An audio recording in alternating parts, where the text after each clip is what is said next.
I want to start a project or show you the long-term cutout process where you're going to take an object and cut its background away and just review the steps so that this becomes something that you can do easily on your own. After you practice a little bit, you remember this stuff. I've gone into Safari and I've typed in here door knocker. And when it opened up, I went down here to large so that I'm getting a fairly high examples. If I click on these, if I come around and get near the example, well, come on, open that window. Window's gonna open it. Anyway, it tells you how big they are. You want to go to large, not any size of medium, so you're getting a high resolution. And I want to make a door knocker, or find an interesting door knocker and put it on an old door I've got. So I come down here and I say, well, there's one that looks pretty good. I like that one as opposed to any of the others. And so you can see it's a photograph of a door knocker close up on a door, a wooden door.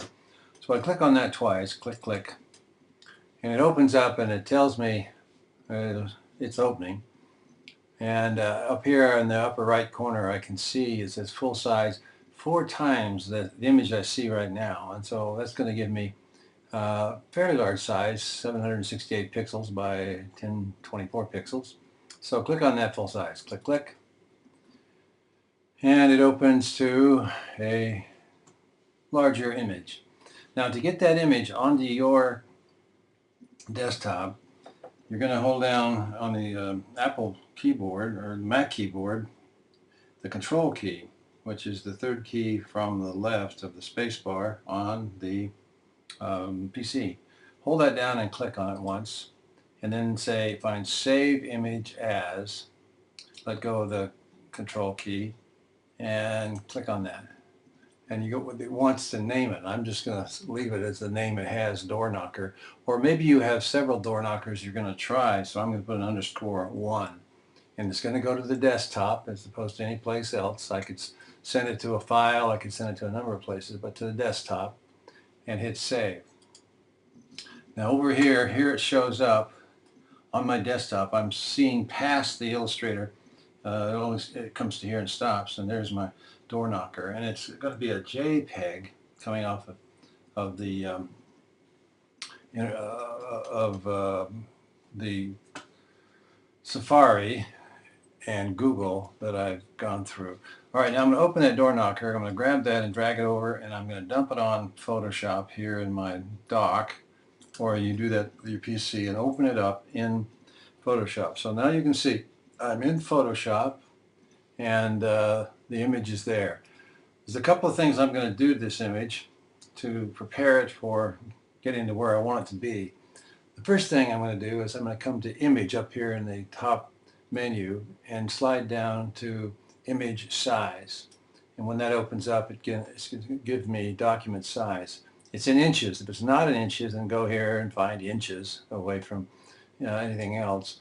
And I want the height of this to be 7 inches. I usually go with 7 inches high or wide. That gives me a medium-sized document to work with, and I'm getting that done. The resolution's at a pretty high 300, but I still want that one higher. So you can click on the resolution, the word, and it blues out the whole thing, and just type in 400, so 400. Make sure it's 400, not 40 or 4. Now when I OK that's going to get bigger because I've made it bigger inches and bigger resolution. So it jumps up, so I'm going to go to my navigator and slide that down a bit so I can see the whole piece there in one. Now one other thing I'm going to do, and I usually do this, is I go to Filter, Sharpen, Unsharp Mask. And that opens up a box that I'm generally around 75%. And it's got a sample on here. If you drag that around, you can see that I'm close up on the mustache, on the teeth. Maybe I want to see the face. That's not as important as just saying, let's see what it's like. Okay. And it gets a little sharper, a little clearer, a little more in focus perhaps. Okay, so another thing that I'll do when I process a picture off of my scanner, out of my camera, digital camera, or off the internet, image adjustments levels. And I can this black mountain, here is the darks, here's the medium tones, here's the lights. The dark's a little further away from the mountain, so drag that over there. You see it darkens it somewhat. But if you think that's too dark, come over here to the midtones and drag it to the left and it lightens it somewhat. This is your choice with what you see, and don't get it overexposed or underexposed. But you can adjust it a bit there to be able to see into some of the shadow areas and go with that. And of course the lights you're not going to play with very much because you're going to overexpose it if you bring it out of where it should be. This black mountain shape is different for each image you bring in, but there it is. Okay, so when I OK that, I've got my picture now set. There's one other thing you can check with a new picture: image, adjustments, color balance. And here you can play, add a little yellow, makes it too off-white or kind of dark. Let's go back to the blue. No, that isn't it. So I'm going to come back to my 0 up there in that little box. Let's see, here we go. And maybe let's try a little more red. That's not bad. And or green, no. Magenta, no. So I'm going to bring that back to 0. So here's another place where you can play with the color tone just a little bit. Get it a little more red or a little more blue, or red and blue together makes it a more of a maroon, or yellow and red makes it more orange. But that's something your eye is going to tell you after experience what you're dealing with. And when you OK that, then I'd say, all right, I'm going to go back, File, Save As, and here's my Door Knocker 1. It's still a JPEG, so I'm going to come down here. I'm going to convert it to a Photoshop while I work on it. Later on, I may convert it back to a JPEG, so it will transfer over the internet or go through a printing system, but I'm going to right now change that to a Photoshop. So I've got Photoshop Knocker as a Photoshop document, and it says that right here too. Come in my desktop. Now remember I had Door Knocker 1, that's the JPEG. When I save this now, it shows up down here, Door Knocker 1 Photoshop document. Okay, so now I've got my thing ready to go. Now I've set this up, and I'm going to go here to guys that I've made. Let's see. All right, this is what it looks like when you finish processing it. Then I've gone through the image adjustments and image size. I made it a Photoshop document, and now I'm going to start to work that. And by working it, I'm going to cut away. For one thing, what I've done is I've changed this name from whatever it is to face, and I put a second layer on it, so that there's an orange layer, and I made orange out of my background color, and then Command Delete key puts the background color. To get a new layer, you click here and the layer, and it shows up, and I just drug that to the bottom, and the background color, not the foreground color, one there, so that's the Command Delete key, it goes in there. Well, now I've got 2, so I'm going to just eliminate that one orange background and keep this one. Okay, so when I click that back on, he comes on, and there he is. Now, I want to cut out the wood. I want just the doorknob. And so I'm going to go here. I'm speeding ahead because I've pre-done this, and I've cut away. I've come in quickly with my, I'm on that layer. It's showing that layer on the top. And I'm taking my polygonal lasso tool, and I do what I call first the quick cut, where I start and click, release, click, release, click, release. You can't hear the clicking and releasing other than my voice, but that's a click and release. And I'm coming around this thing, and then I'm going to come out and close it back off. And when you come together like that, that little 0 shows up. That means you're going to connect the dots and the marching ants happen. And so I've got that little section. I want to take that away in what I call a quick cut. And when I hit the delete key, it drops away.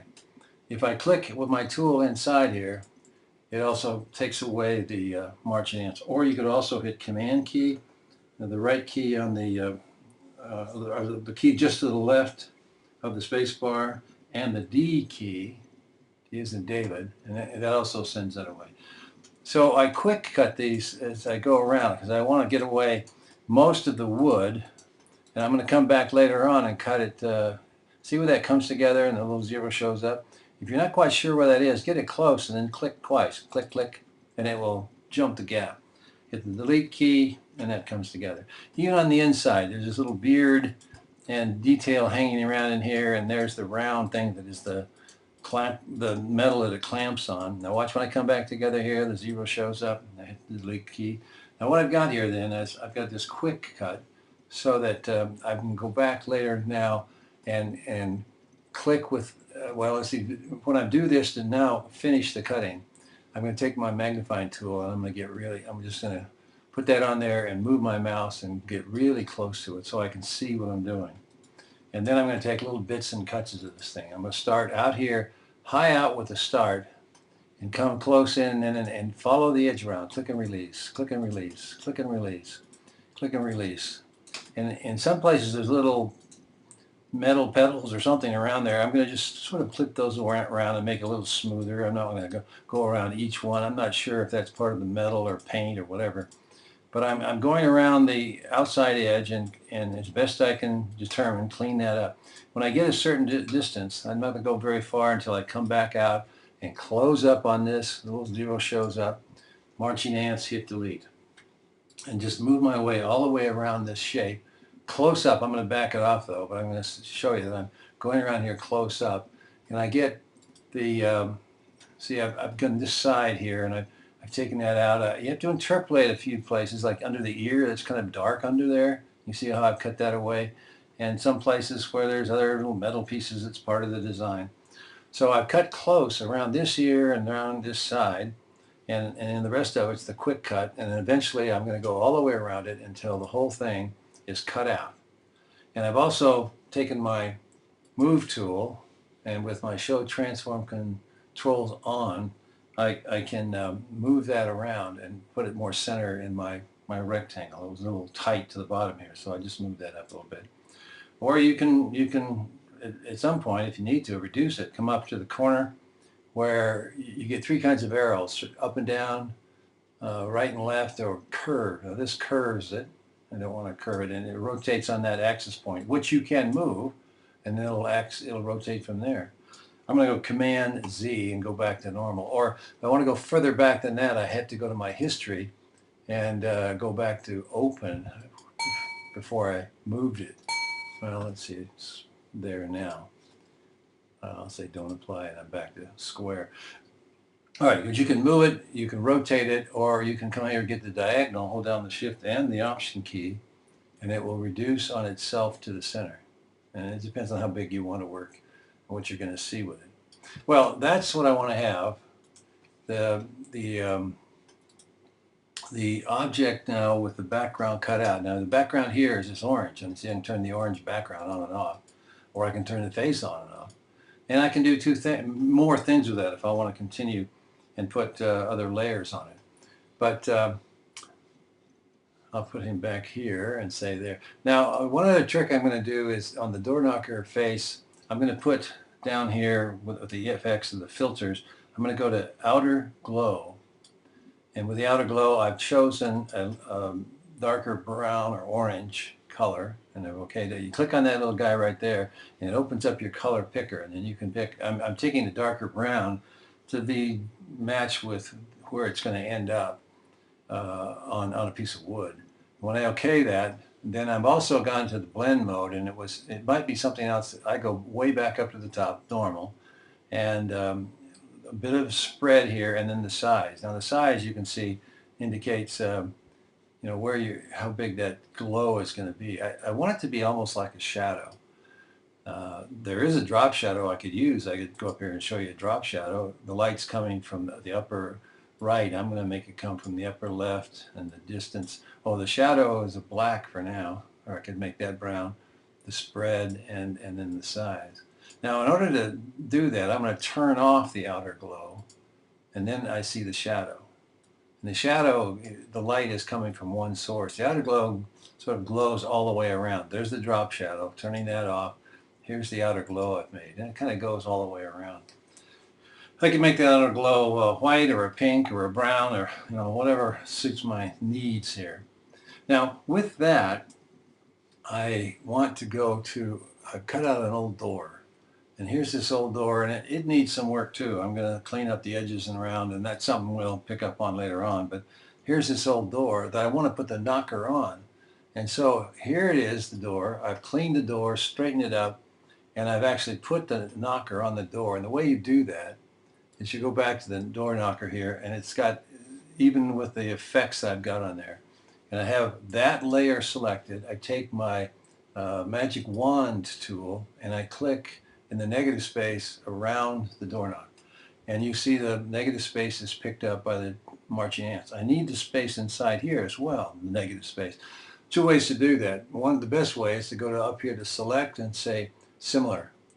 And now you can see it's picked up on the inside. Now if there were 2 or 3 or 4 inside cuts, it'd pick up on all inside cuts that's similar. Now I don't want the negative space, I want the positive space. So I'm going to go back to select and say inverse. Now watch the marching ants stop going around all the negative space, and now it's just around the positive space. That I want to transfer to my door knocker, so Command C copies what I've just put in the marching ants on this layer, and I'll go to the old door knocker that I've got there, and there's one knocker already there. I'm going to put another layer here, and that'll be knocker 2. I'll just put 2 there for now. And then Command V as in Victor, there's the door. Now it came in at the size that I was working on before, so I'm going to go up here to the corner, get the diagonal arrow, the shift and the option key, and I'm going to reduce it down in size, way small. And then I can get a hold of the inside of this and bring it over and put it on the door. I'm going to have 2 of them. Now, in fact, I'm going to throw the one I just put on there away because I showed you what I did. I've already brought it over there. I'm going to hit this thing. It says, apply. I'll apply that. And I'm going to throw 2 away. Here's what I would normally have done. But drag it to that trash can there. Not this trash can here. But to get rid of something here, you drag it to this trash can. Now, I've got a knocker already that I brought over. I'm going to just double that by clicking on that and coming down and saying, instead of giving me a new layer, give me a new layer with a copy of the knocker on it. There it is, knocker copy. It's right on top of the old one. Now here's the deal. I'm going to put my arrow, my move tool here, and hold down or start to move it. As I move it, hold down the shift key. That means it'll come straight across. I can't make it go up or down unless I take the shift key off. But the shift key will bring it straight across, and I can put that centered on that panel. And now I've got my story complete. My job is done in this Photoshop project. Then I've got an old door, and I've cleaned it up, and I've put a doorknob knocker on each of these double door panels. And that's a very simple, very subtle thing to do, but it takes a while to get it the way you want it. And so this is going to go in a magazine article. It may not have the background brown wall, might just be the door itself. Depends on how we're going to use this. But that's the process of cutting and getting things wrapped up so that you cut away the background.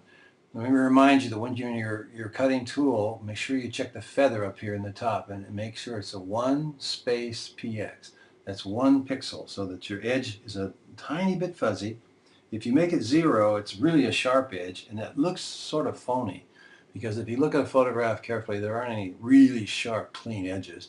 They're a little fuzzy. Now don't go 3 or 4, that's way too fuzzy. But be sure you check that and make sure that that thing is 1 space px, or 1 pixel fudge on it.